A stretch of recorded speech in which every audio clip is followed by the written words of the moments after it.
বাচ্চাগুলো সব এই ওয়ালের উপরে উঠে আছে। আবার এই দেখেন এই বাসায় এসে পড়ছে।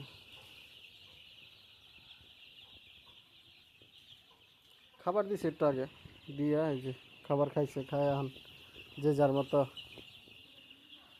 খেলাধুলা করতেছে, দৌড়াদৌড়ি করতেছে,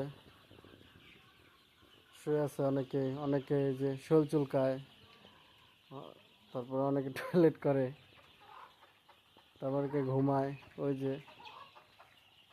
মানে এমনভাবে ঘুমাবে, আপনি দূরের থেকে দেখলে মনে করবেন, বা প্রথমবার দেখলে মনে করবেন যে মারা গেছে।